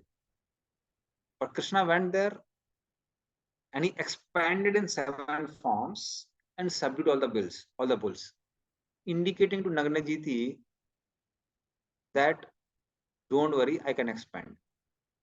So although already I have so many queens, but you won't be bereft of my association just because I have so many queens. Because I can expand in 7 forms also. So that is how he won over Nagnajiti. And then there's a pastime of how Krishna brought the Parijat flower tree for Satyabhama. So Nad Muni is very clever. He came and gave 1 Parijata flower to Krishna. And Krishna had 2 wives. Rukmini in one side and Satyabhama on the other side. And Krishna was thought, no, he has created controversy now. So he gave it to Rukmini and Satyabhama became angry. She said, no, you gave flower to Rukmini and you never gave me any flower. Krishna said, what to say flower? I'll give you an entire tree. So then Krishna went to heavens. And before going to heavens, he also goes to Pragjyotispur, which is in Assam today. And there he kills this Narkasur, his own son as Varahadev, whose another name is Bhaumasur. And there the princes who were imprisoned by Bhaumasur, 16,100 princes. So Krishna marries all of them at once. And then after that he goes to heaven and he also got this kundals of Aditi, which were stolen away by Narkasur. So Bhugi Devi gives these earrings. So Krishna took them and gave to Indra. And Indra was very grateful. But because he was a handpicked husband called in Hindi as Juruga Gulam. So when Krishna was taking Parijat tree, this now wives start telling, Are, this is our tree, how can he take it? And Indra, because he was handpicked husband, being controlled by his senses, he fought with Krishna. Now imagine, just got kundals He was already subdued by his pride was subdued in Govardhan Leela. But when person's senses are not controlled, he can do any abominable activity. So then, although Krishna is not controlled, but he was acting as if he's controlled. So that is why he also acted like handpicked husband to his wives and brought the Parijata tree. But Indra was actually handpicked husband. He was not just acting, he was actually handpicked husband. So the Indra shows his bravery here and there and fighting with his Vajra and this and that. But then he was actually a handpicked husband, and that's why he fought with Krishna. So Krishna defeated him and all the demigods and brought his Parijata tree. So this is not in sequence. Narkasur's pastime is given little later. Please read 6 and 7. Narakasura, the son of Dharitri, the earth, tried to grasp the whole sky, and for this he was killed by the Lord in a fight. His mother then prayed to the Lord. This led to the return of the kingdom to the son of Narakasura, and thus the Lord entered the house of the demon. There is the house of the demon. All the princesses kidnapped by Narakasura at once became alert upon seeing the Lord, the friend of the distressed. They looked upon him with eagerness, joy, and shyness, and offered to be his wives. All those princes, yes, You can read both 8th and 9th. all those princes were lodged in different apartments, and the Lord simultaneously assumed different bodily expansions exactly matching each and every princess. He accepted their hands in perfect rituals by his internal potency. Just to expand himself according to his transcendental features, the Lord begot in each and every one of them 10 offspring with exactly his own qualities. Krishna killed this Narkasur. He married this 16,100 princess. At the same time, he made all different apartments for them, palaces. And he also assumed different bodily features. This is something amazing.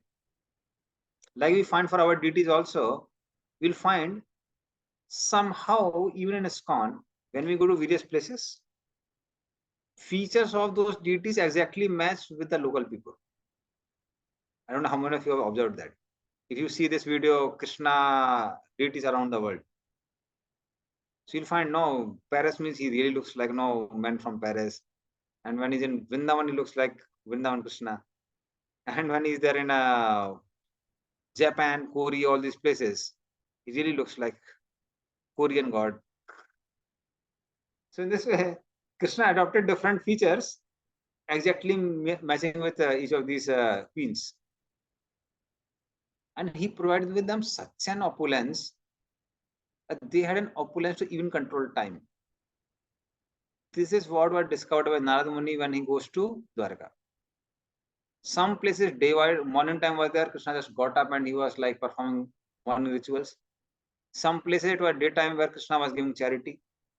Some place it was like afternoon time where Krishna was fighting with a sword and practicing how to fight with the weapons. Some places Krishna was like it was evening time and Krishna was receiving all his children who went to Gurukul and came back. Some places Krishna was just about to take a rest in the night. So queens of Dwarka were could control time also. So that is how when one gives one's control in hands of Krishna, he actually controls the entire material nature. So generally for all of us, we are controlled by space, we are controlled by time. So we have to move from here to there and we get exhausted. We have to complete things in time, we get exhausted. But as far as Krishna and his pure devotee are concerned, they control time. Like pujaris, they can make night-time scene even in the altar at morning time. No, they put like no moon and the stars and decorate nighttime things. In the morning time, Darsanarthi. So different backdrop is. Time is suitable for Krishna's pastime when the Devi arranges in Vrindavan. And same thing happens in Dwaraka also. So this was Krishna's opulence and the opulence of the queens. And now Kurukshetra what? 10 to 15 verse. Somebody would do 10th and 11th. 10, 11, 12th. All three. Kalayavan, the king of Magadh and Shalva, attacked the city of Mathura, but when the city was encircled by their soldiers, the Lord refrained from killing them personally, just to show the power of his own men. 11. O kings, of kings like Shambhara, Dvivida, Bana, Mura, Balwal, and many other demons, such as Dantavakra, some he killed himself, and some he cursed to be killed by others, Shri Baldev, etc. 12. Then, O Vidura, the Lord caused all the kings, both the enemies and those on the side of your fighting nephews, to be killed in the battle of Kurukshetra. All these kings were so great and strong that the earth seemed to shake as they traversed the war field. So Sambar was killed by Pradyumna, right? As far as I remember. And Divita was killed by Balram. Banasur, he was not killed, but his 996 hands were chopped off. It was trimming work done by Krishna. And 4 hands were left. Mura was killed by Krishna while he was protecting this Narkasur. Balwala was killed by Balram. So some Krishna personally killed and some his expansions killed. Like Baldev, Pradyumna, Aniruddha. So they all killed. And then he arranged for the Kurukshetra war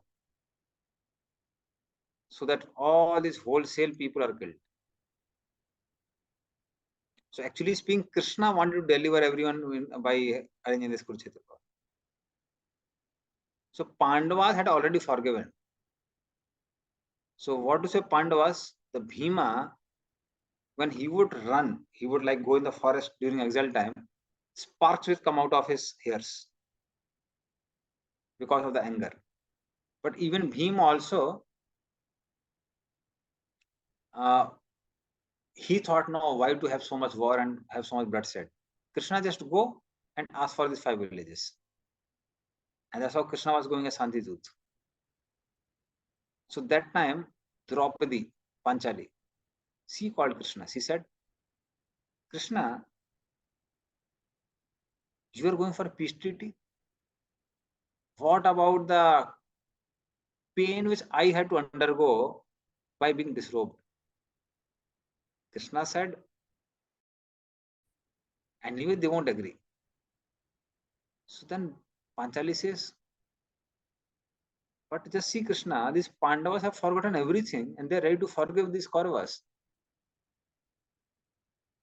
So, and you're also like going as a Santidut.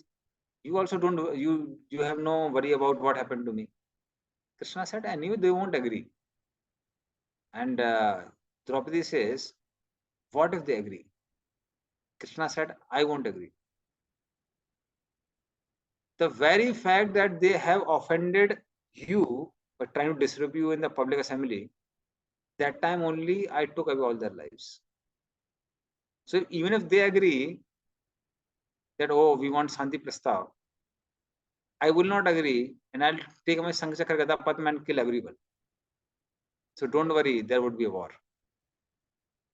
So Asat Sabhayam, because there was an Asat Sabha where Draupadi was disrobed, all these great warriors, they lost their lives. So that's a Vaishnava Aparadha is very dangerous. Please read 13th, 14th and 14th purport. Duryodhana was bereft of his fortune and duration of life because of the intricacy of ill advice given by Karna, Dushasan, and Sauban. When he lay on the ground with his followers, his thighs broken, although he was powerful, the Lord was not happy to see the scene. After the end of the battle of Kurukshetra, the Lord said, the abatement of the earth's great burden, 18 Akshonis, how now have been effected with the help of Drona, Bhishma, Arjuna, and Bhima. But what is this? There is still the great strength of the Yadu dynasty, born of myself, which may be a more unbearable burden. Purported by Srimad Krishna Prabhupada ki Jai. It is a wrong theory that due to an increase in population, the world becomes overburdened and therefore there are wars and other annihilating processes. The earth is never overburdened. The heaviest mountains and oceans on the face of the earth hold more living entities than there are human beings, and they are not overburdened. If a census were taken of all the living beings on the surface of the earth, certainly it would be found that the number of humans is not even 5% of the total number of living beings. If the birth rate of human beings is increasing, then the birth rate of other living beings is increasing proportionately. The birth rate of lower animals, beasts, aquatics, birds, etc., is far greater than that of human beings. There is an adequate arrangement for all, for food for all the living beings all over the earth by the order of the Supreme Lord, and He can arrange more and more if there is actually a disproportionate increase of living beings.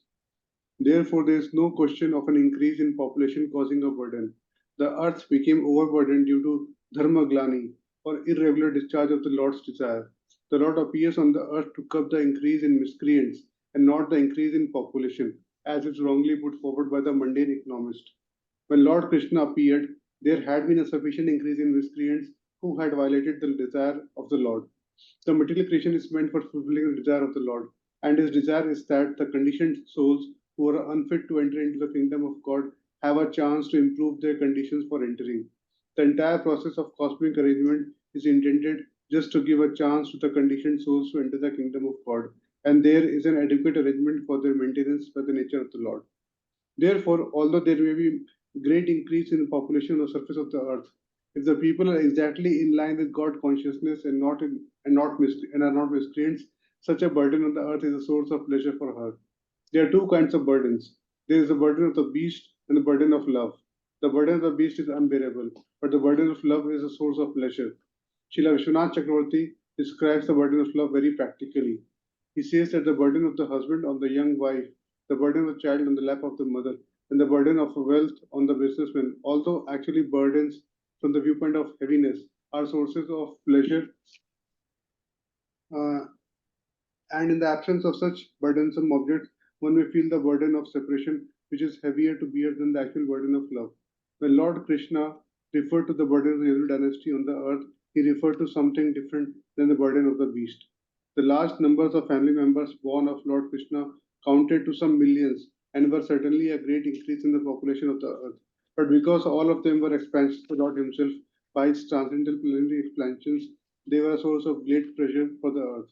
When the Lord referred to them in connection with the burden on the earth, He had in mind their imminent disappearance from the earth. All the members of the family of Lord Krishna were incarnations of different demigods, and they were to disappear from the surface of the earth along with the Lord. When he referred to the unbearable heaviness on the earth in connection with the Yadu dynasty, he was referring to the burden of their separation. Srila Jiva Goswami confirms this inference. So there's a burden of beast and there is a burden of love. So it was not like they were not like burdens on earth. But what Krishna thought is that I am supposed to wind up my pastimes. And if I leave before these Yadus leave, these Yadus will become mad out of separation for me. And they will destroy the entire creation. And even Yamaraj has no power to take away the bodies of Yadus. So the only way to finish off Yadus is if they fight with each other.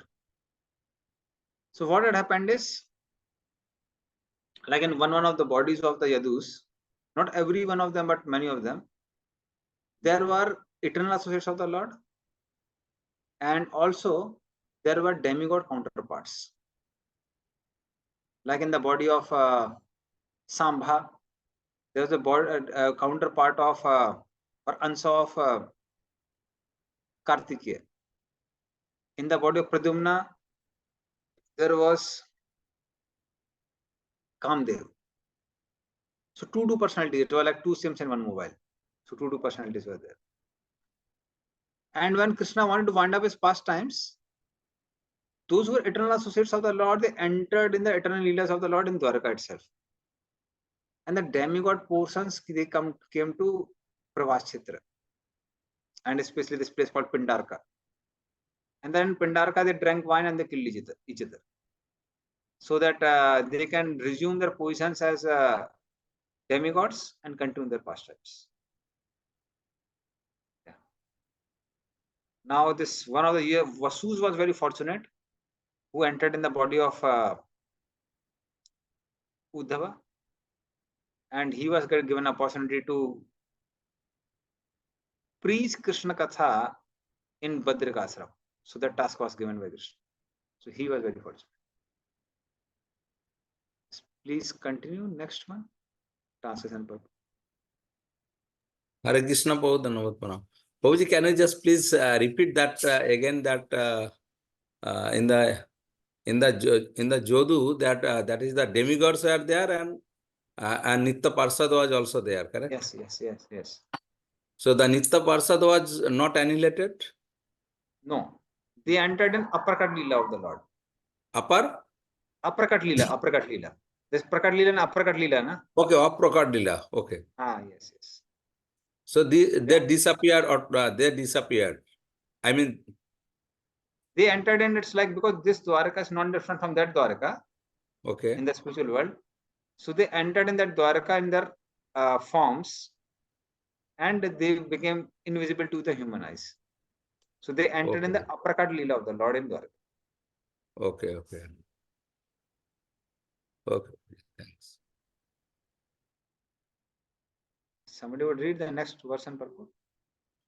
When they quarrel among themselves, influenced by intoxication, with their eyes red like copper because of drinking madhu, then only will they disappear. Otherwise, it will not be possible. On my disappearance, this incident will take place. The Lord and his associates appear and disappear by the will of the Lord. They are not subjected to the laws of material nature. No one was able to kill the family of the Lord, nor was there any possibility of their natural death by the laws of nature. The only means, therefore, for their disappearance was the make show of a fight amongst themselves, as if brawling in intoxication due to drinking. That so-called fighting would also take place by the will of the Lord. Otherwise, there would be no cause for their fighting. Just as Arjuna was made to be illusioned by family affection, and thus the Bhagavad Gita was spoken, so the Yadu dynasty was made to be intoxicated by the will of the Lord and nothing more. The devotees and associates of the Lord are completely surrendered souls. Thus, they are transcendental instruments in the hands of the Lord and can be used in any way the Lord desires. The pure devotees also enjoy such pastimes of the Lord because they want to see him happy. Devotees of the Lord never assert independent individuality. On the contrary, they utilize their individuality in pursuit of desires of the Lord. And this cooperation of the devotees with the Lord makes a perfect scene of the Lord's pastimes. Prabhupada, that is how it is Krishna's arrangement, and devotees cooperate with Krishna's plan of disappearance. Now we'll enter in Krishna's Dwaraka Leela. 16, 17, 18.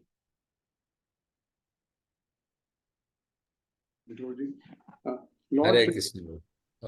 Okay, boys, continue. Lord Sri Krishna, thus thinking to himself, established Maharaj Yudhishthir in the position of supreme control of the world in order to show the ideal of administration on the path of piety. The embryo of Puru's descendant, begotten by the great hero Abhimanyu in the womb of Uttara, his wife was burned by the weapon of the son of Drona, but later he was again protected by the Lord. The Supreme Lord induced the son of Dharma to perform 3 horse sacrifices, and Maharaj Yudhishthir constantly following Krishna, the personality of Godhead, protected and enjoyed the earth, assisted by his younger brothers. Their pastimes with the Pandavas, how he established Maharaj Yudhishthir as the emperor of the whole world, saved the life of Parikshit Maharaj, and then he helped Yudhishthir Maharaj to perform 3 horse sacrifices, Aswamedha Yagya, by which Yudhishthira Maharaj got more opulence than Indra also, although Indra performed so many pastimes. So, please read 19th.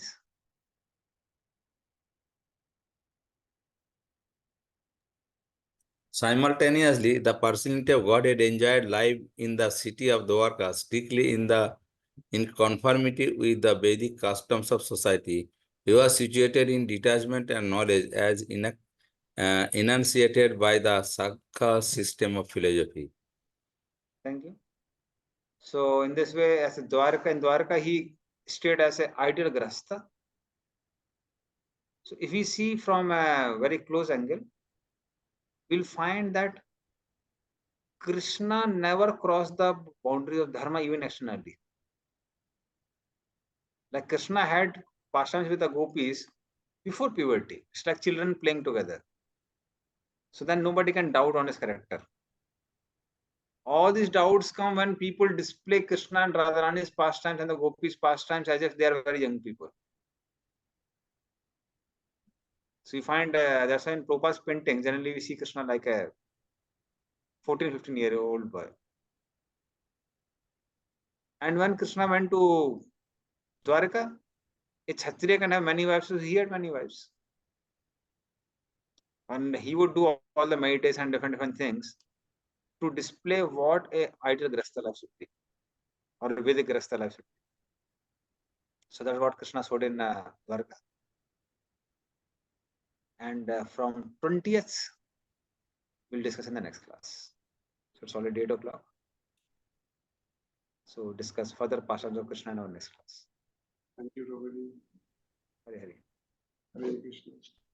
Hare Krishna. ग्रंथरा Shrimad Bhagavatam की जय, श्रीपाद की जय। वांछा कल्पतरुभ्यश्च कृपा सिन्धुभ्यश्च पतितानां पावनेभ्यो वैष्णवेभ्यो श्रीपाद की जय। Thank you so much. Hare Hare. Hare Krishna, Prabhu. Story. Hare Krishna, Prabhuji, this during the Gaur Purnima weekend,